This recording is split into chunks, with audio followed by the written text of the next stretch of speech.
Well, hi, I'm Jeff Baumgartner, a senior editor at Light Reading, and welcome to Signal Strength, a new podcast from Light Reading, focused on all things broadband, video, and streaming. We'll take a close look and break down some of the headlines tied to those categories with an emphasis on the technologies, policies, and other aspects that are driving them forward. And in this one, the first episode of Signal Strength, my guest is Jeff Heynen with the Dell'Oro Group, an analyst that has his finger on the pulse of the broadband market, including what's happening in cable technology. And if you've been following my coverage on Light Reading, you've probably read a lot about his coverage of those sectors and his forecasts and how the suppliers are faring.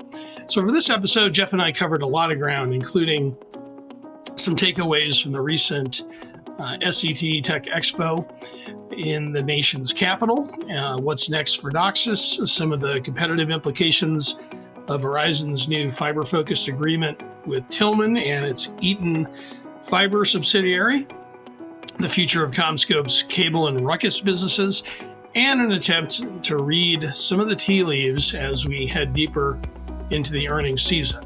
So let's get to it. Well, Jeff, welcome to Signal Strength, a new podcast from Light Reading. And this is the first one under that moniker, so I'm sure you're supremely honored to be here. I am honored. Thanks, Jeff. I appreciate it, definitely. Yeah.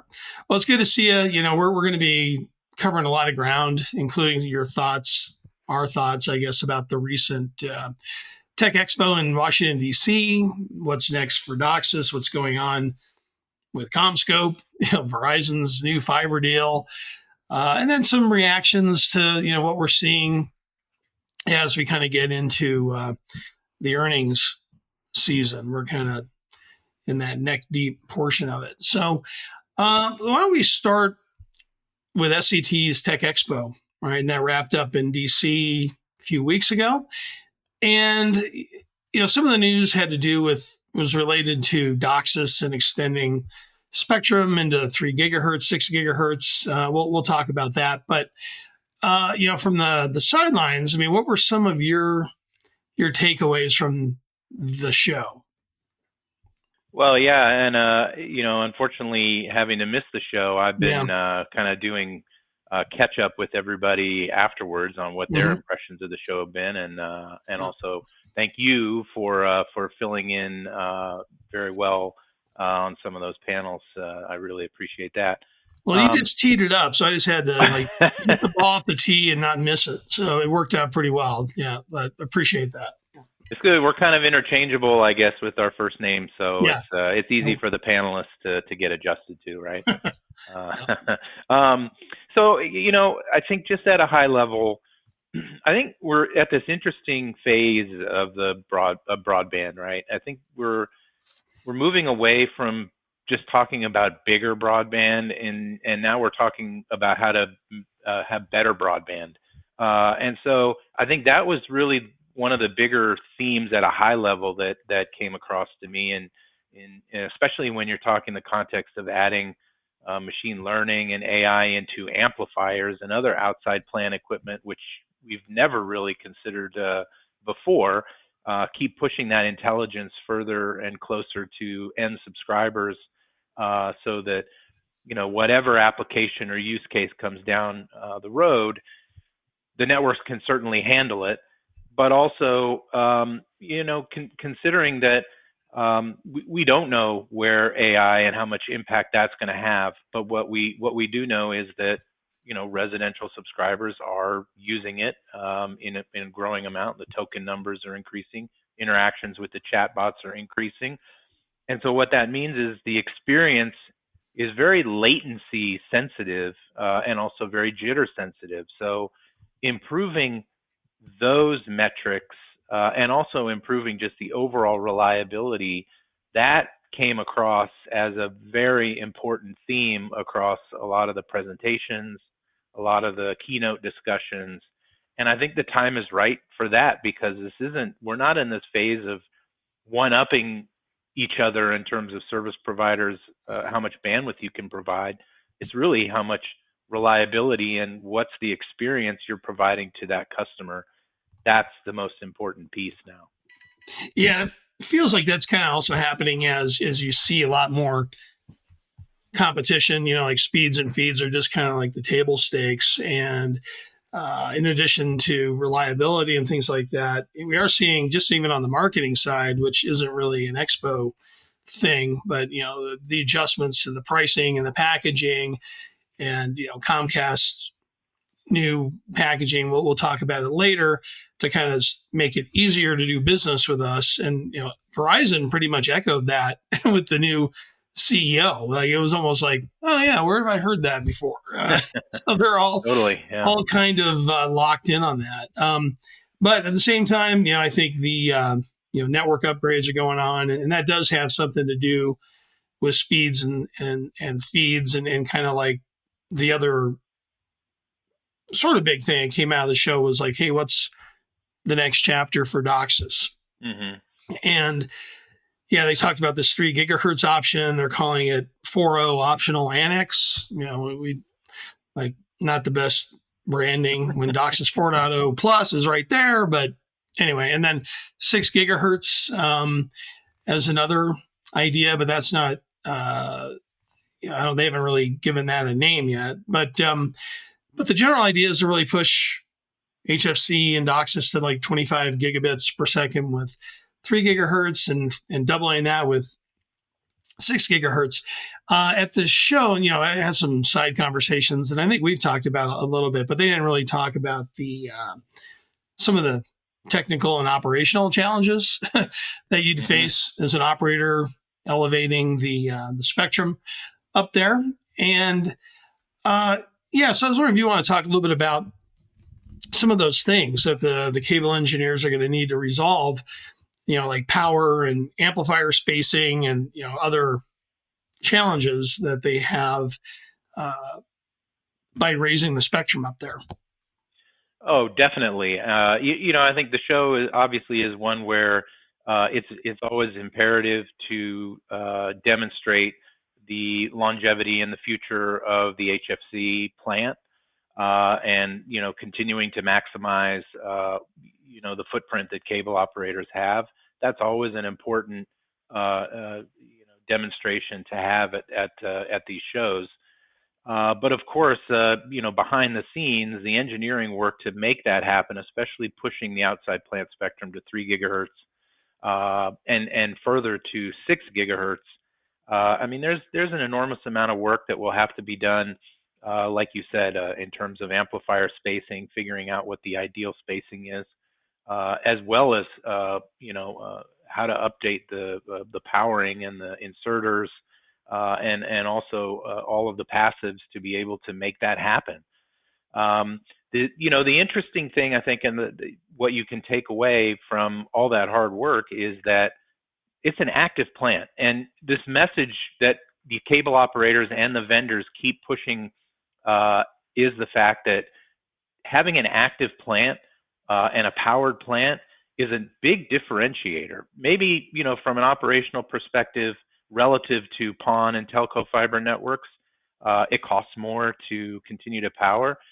But with pushing spectrum to 3 gigahertz and potentially, expanding and covering small cells and doing 5G over that HFC plant through the NROC standard, again, this makes things very interesting for cable operators and gives them a roadmap, if they so choose, to be able to expand and have their own, take the CBRS spectrum that they have available and backhaul that over the HFC plant, which is prevalent across, something like 90% plus of homes in the U.S. So if you've got that plant, let's find ways to maximize it. And the engineers have been so good about finding ways to maximize HFC and maintain its longevity. I'm sure that they will come up with novel ways to do the same. Yeah, because I think every time they made like a leap in DOCSIS, it's always like, well, what about this? What's this about this problem? And they tend to iron it out. Now the I guess the unknown question is like, okay, how far out into the future are we talking here? With 3 gigahertz and 6 gigahertz, when we're just kind of getting into the 4.0 deployments. But at least they're figuring out what the path would be. And you had mentioned NROC as a kind of a benefit of this active plant. And we've kind of touched on it a few times, but there at the show, Charter had a demo and discussed what it's now called, instead of NROC, they're calling it fiber powered DAS. And they're going to be testing it here in the Denver area soon. And I think Rogers is also involved, and Cable Labs has been involved. But bigger picture, I mean, what kind of potential do you really see with this idea of delivering 5G over HFC and kind of creating this big, DAS infrastructure? Well, I think there's a lot of potential for it, and certainly if you start to take the different puzzle pieces of different technologies, let's take low latency DOCSIS for example. Let's go take a look at the PTP-less architectures of virtual CMTS, which for residential broadband purposes, has an immediate benefit. But then, of course, if you're gonna have mobile traffic over that network as well, you'll certainly want a timing interface or a standardized timing interface. But all these little pieces, I think, suggest to me that this is something that cable operators are definitely considering. And again, it's to maximize the value of the plant they have in place without having to rework and overbuild with fiber. They can strand mount small cells. They can locate these small cells where they already have node locations or powered amplifier locations, and that's a huge benefit, because the one thing we know is that every operator, whether telco or cable or mobile, they agree on one thing, and that is you need to push active electronics and intelligence closer to subscribers because of things like self-driving vehicles, all of these autonomous capabilities, and all of this self-healing of networks and all these. That's going to require smarter, intelligent nodes being pushed down a network, whether that's delivering spectrum over fiber, over coax, or over the radio access network. Yeah. And it'll be interesting to see how this evolves then, because, when I was kind of reporting on what was then, new radio over coax, the idea, or what we had been hearing is like, there was kind of this directive to make it a viable thing like this year, 2025, and seeing the demo seems to get it to that phase, and we'll just have to see how things progress as they get to the field trial. So, and then there was some PON discussion too at the show. Phil McKinney, the CEO of Cable Labs, when he was talking about 4.0 optional annex and 6 gigahertz, also had a slide about some of the work that Cable Labs is doing in the area of coherent PON, which I guess kind of more applies coherent optics that are used in the long haul network to the access network. And the number he popped up there was like 50,000 gigabits per second, which is a huge number. And, I kind of made me think about like Carl Sagan, talking about the universe and how many the billions and billions of stars there are out in the universe. And, Phil wasn't wearing a turtleneck while he was saying it, but still it was talking about this, a huge number. But we've been covering coherent PON for quite a while. What's your sense on that becoming like a reality for cable to use, and what's kind of the application for that? Yeah, I mean, I do think the work that's been going on there has been progressing, and moving from an aggregation use case, right, where you're aggregating DAA nodes and these more intelligent DAA nodes. I mean, look, if we're talking about expanding bandwidth to DOCSIS 4.0, maybe doing ultra high split out of these individual nodes, the standard 10 gigabit connection to each of those nodes is not going to be nearly enough. It's going to be a bottleneck.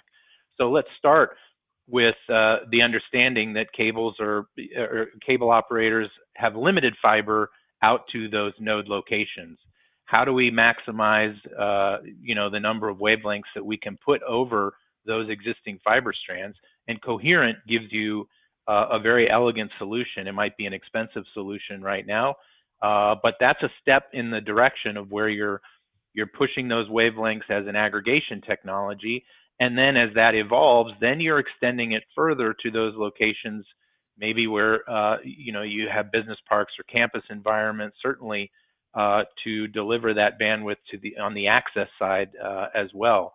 So I do think there's a path forward for using coherent optics both at the edge and then also in the access network. 50,000 gigabits. I mean, it's really hard to fathom that we're ever going to need that much. But again, you never know. You never really know. But I don't know. I mean, it's hard right now in this particular environment where mobile data traffic growth isn't really growing significantly, nor is downstream consumption on fixed broadband networks. So it's a little slowing a little bit. Yeah. So it's moderating, but you never know with all the money that's being poured into data centers and into AI, and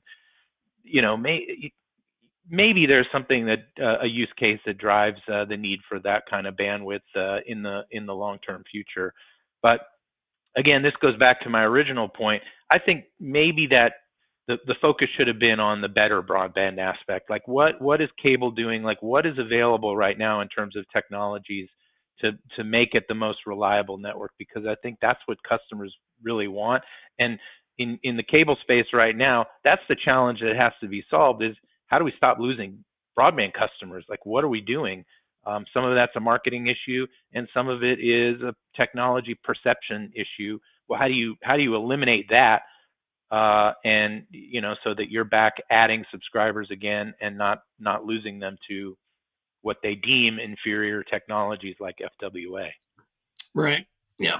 Interesting. Yeah. And, kind of get back to the here and now, and, this probably does not necessarily tie into that reliability thing, other than, DOCSIS 4.0 is designed, has some capabilities in there to help in that area. But heading into the show, we did have a little bit of news about MediaCom jumping into the 4.0 deployment, at least, the initial deployment to a node, and kind of seeing them jump in there. Does that change your thoughts on 4.0, in the cable adoption arena? Do you think that as the maturity and availability of like unified 4.0 products, is that going to affect, the adoption rate for cable operators, particularly in North America? Yeah, I think, we do spend a lot of time focused on the tier ones, Charter and Comcast, and what they're doing, because they drive, such a significant volumes of equipment purchases. But I really do think that the availability across the board of the unified chipset, help to solve one of the mistakes of the DOCSIS 4.0, the initial DOCSIS 4.0, deployment cycle, or I guess development cycle, which was kind of this split between full duplex and extended spectrum, and the hemming and hawing, of operators between both. Well, they have a pretty clear path forward now from a silicon perspective, and that makes that decision easier. And so now it's right to focus on MediaCom and Midco and Cable One and all the the hundreds of other cable operators who were maybe considering DOCSIS 3.1 extended or 3.1 as their their last DOCSIS technology, and then they would overbuild with fiber. I do think the unified chipset helps to move them forward with DOCSIS 4.0, and certainly the work that's been done on interop for the DAA side, and now that we're seeing all these different interops come through at Cable Labs, which are yielding some really interesting speeds and throughput and capabilities, and also flexibility in how you're allocating speeds, right? Whether you're not just a fixed ratio anymore between downstream and upstream, you have the opportunity to have flexibility just like they do on the fiber side. And I think that's very intriguing for cable operators now, and has changed the minds of some of those tier 2, tier 3, and lower tier 1 sized operators to keep moving forward with DOCSIS 4.0. Yeah, it's interesting because I think the headlines around 4.0 are a little bit different right now. If I look back, 3 years ago or something, when that bifurcation issue was bigger, Yeah. Oh, and yeah. we would get comments from other operators that were like, well, we're kind of like in a holding pattern until this gets figured out, because you had the JDA MSOs, all sequestered on that, but now it's been open for about a year, so it's nice to see some progress. Now I want to maybe turn to the competitive thing real quick for the cable guys. This just a few days ago, Verizon did the partnership with Tillman and a subsidiary called Eden Fiber, and there wasn't a lot of detail there, other than, okay, this is going to give Verizon the ability to offer Fios branded services outside its own legacy footprint, as well as what it's going to get from Frontier. And what's not clear is, okay, where's Eden Fiber building? How much has it built? Is Verizon like the anchor tenant on this open access network? There's still a lot of questions, but it does give Verizon like a capital light way to go to new markets and with fiber and kind of support its convergence strategy. But even without knowing all the details, what should the cable guys be thinking about this? Should they be concerned? Oh, absolutely. I mean, I think they're already concerned about just this business case that's evolved. I mean, maybe T-Mobile was the originator of it, but taking this idea of fixed wireless, and I don't think T-Mobile, when they first rolled out fixed wireless, realized how much success they were going to have, and just how much pent-up demand there was for an alternative to having a single broadband provider in a market. And so what that's done is allowed these operators to say, why don't I have a nationwide footprint too, between my fixed wireless offering and my fiber offering? I mean, I can be a nationwide provider. Everybody knows my brand name, Verizon or T-Mobile or AT&T, from the cellular side. Why not extend that to the broadband side as well through these partnerships? And so if you're a cable operator and, again, you are in markets where maybe you had one competitor whose, primary technology was DSL, you knew they were going to overbuild, but then suddenly they came in with fixed wireless and started pulling subscribers away faster than you ever expected they were going to. And then on the back end of that, they're also going to be expanding into those markets with fiber, either organically or through these partnerships. You have to be very worried and very concerned. And like you said, they're responding with, these packages and, no price, guaranteed price locks for, 1, 2, or many, many years, however. So it's really a fascinating time and a dynamic time from a customer standpoint. It's almost like we're back in the days when, remember the triple play and competing with a voice data video bundle. I mean, we're back in that with mobile and broadband now. Yeah, and these telcos are getting pretty creative, in terms of how they can get more fiber assets, right? Yeah, a partnership like this one with Verizon and Tillman. You got the Gigapower JV with AT&T and BlackRock. You got some M&A happening with AT&T buying the Lumen fiber assets, and Verizon getting closer on the Frontier deal. I guess I could see a lot more of this sort of thing happening, particularly if some of these smaller fiber builders adopt this open access structure.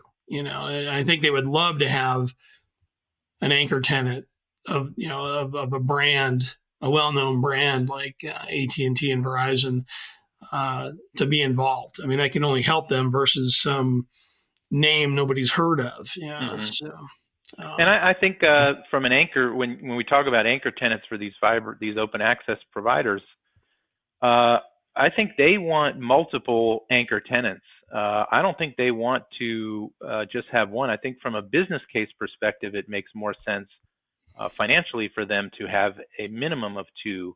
Then again, there's obviously a tipping point between having those anchor tenants and then saturating your market with too many choices, too many, right?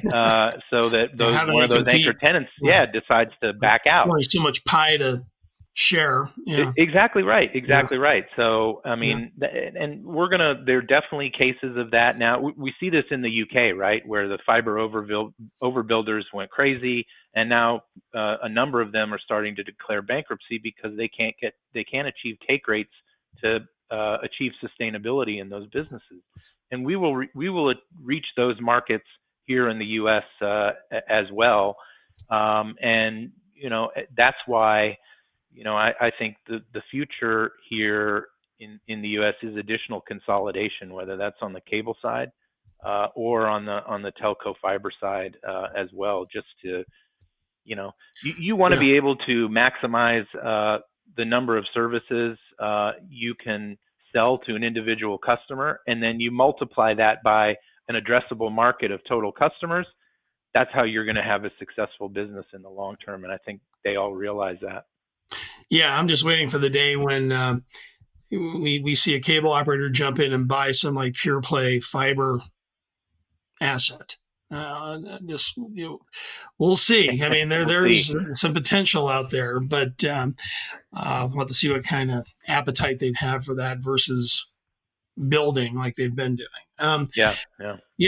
Let's turn to the vendor side real quick. Our friends at CommScope, a lot going on over there, right? They've got Amphenol getting the CCS unit, which is the largest piece of CommScope that's left. And we saw in the proxy that Amphenol's also going to get the CommScope brand, and which makes sense. And then what's left of CommScope, Ruckus, and the ANS unit, which has the cable assets, is right now being labeled as RemainCo, and they're going to have a new name. Call it Aris again, Aris 2. Yeah, I was like, Aris Part 2, Electric Boogaloo or something, But there's some conversation on LinkedIn about that, and it's like, well, do you want to, is that a backwards thinking? It's like, yes, the industry does know Aris as a brand, very well-known brand and well-regarded company. I don't even know who holds the IP. I don't know if that's with them or Vantiva, but to be determined though. So they're gonna, maybe they'll come up with some new name like the drug companies do. And it's like, how did they come up with that word? So the marketing minds get after it, but. So that's TBD because that deal's not going to close until next year. And as we're speaking today, CommScope announced earnings earlier today, and it was timed. It was happening at their calls at the same time Comcast had, so I haven't had a chance to listen. But I did, before we came on, I saw the revenues at the RemainCo jumped like 49% Right. from Yep. last year, like record amplifier sales. So, those are flying off the shelves. But I guess that just kind of fits in with the outside plant portion happening ahead of the other parts of a cable network upgrade. Yep. Yeah, and I mean, it is interesting what CommScope is doing there. Obviously, I have no clue as to what they're going to name the company, but it's a really interesting and fascinating business case to go from selling off the Aris business and being consumed in this larger CommScope business, and then peeling all of CommScope away and leaving just Aris, or what was left of Aris minus the home networks division. But I think the timing is really, really interesting for those two divisions. I don't follow the enterprise wireless LAN closely. My colleague Sean Morgan does that. But obviously, there are always investment cycles coming with Wi-Fi 7. And in addition to that, we see the amplifier numbers and the revenue associated with that. Look, with consolidation in the service provider and the end customer space, there is going to be consolidation in the vendor space. There are just a lot of vendors trying to sell to a smaller number of larger cable operator customers. And so if you're CommScope and you're thinking about a way forward, that is one way forward, is to continue to grow and then also expand through M&A activity. And I'm sure that the executives over there are trying to find a way to make that happen, and to grow the business and their footprint within the cable infrastructure space again. Yeah, because I think going into that, it's like, okay, would they be a buyer or a seller, right? Coming out of that, and I guess if they're truly thinking long term, they'd obviously want to be an acquirer and further consolidate, what's already a consolidating cable tech market, or maybe go to some adjacent areas. If they do end up holding on to the ruckus piece that's still inside ANS, and they'll have money, right? And they'll have this debt off of their backs, so they can kind of come out of this refreshed, I guess, in a way, and kind of go, okay, now we can kind of reset our own destiny now that we have this distraction, on the debt. So time will tell. So we'll keep our ears to the ground. Definitely. And last thing, we'll just kind of stick with some of the earnings stuff and some of the other trends we're seeing in the early phases of this, right? Cable is just getting started. Comcast reported today they saw some improved trends in the Q3 results. Mm-hmm. With broadband, a little bit better, at least versus the prior quarter. And they had record mobile line additions, thanks to the free line that they've been doing. But then, the other aspect of the pricing and packaging and all this is that broadband ARPU is, decelerated, at least for the near term, because now they got to wait, for the free lines to convert to paid. And then Charter will be on deck. As we're talking, it'll be Friday. So we'll see how that goes. And then T-Mobile and AT&T saw fixed wireless subs accelerate. Verizon went the other way. Obviously, a lot more to come. But anyway, that's my big long preamble to what are the tea leaves telling you right now? What's happening in this cycle? Yeah, it's interesting because as an equipment analyst, right, I've always really focused on the investments going into different equipments to enable broadband services. But over time, I've gotten used to understanding in depth more what each service provider is reporting as a reflection of things like capital intensity, for example. And I look at like Comcast's free cash flow, for example, as a metric of financial performance. And yes, the subscriber losses are moderating, but they're doing well on the free cash flow side, which means that they're upgrading their which suggests to me that they're upgrading their networks in an economic way, just as they promised. And I believe Charter is doing the same, although my expectation for Charter is, okay, AT&T and Verizon increase their fixed wireless subscriber growth numbers.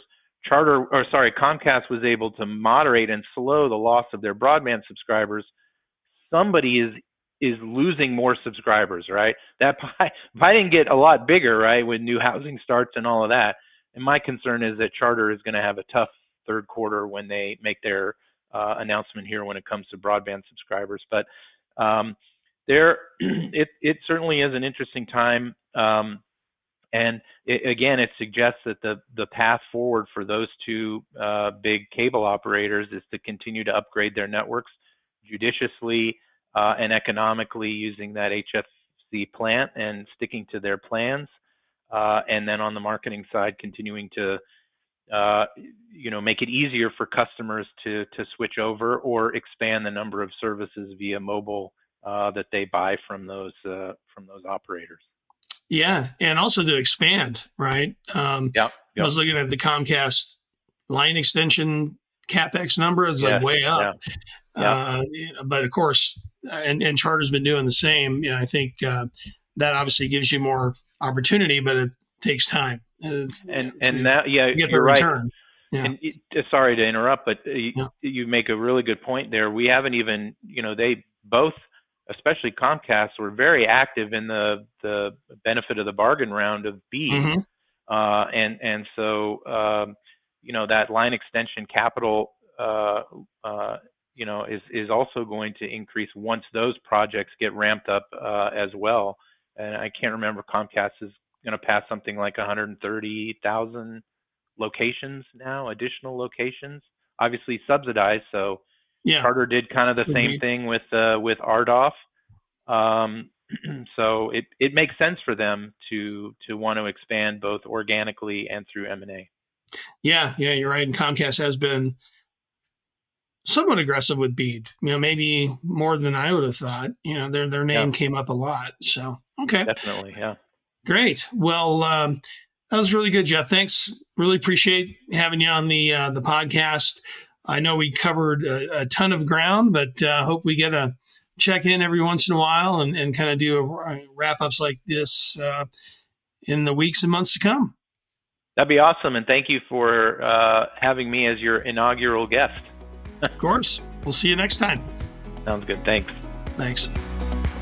Well, my thanks to Jeff Heynen with the Dell'Oro Group for being my guest here on the first ever episode of the Signal Strength podcast. So please keep an eye out for more in the weeks to come. And a special thanks to Pierre Landreau for editing this episode.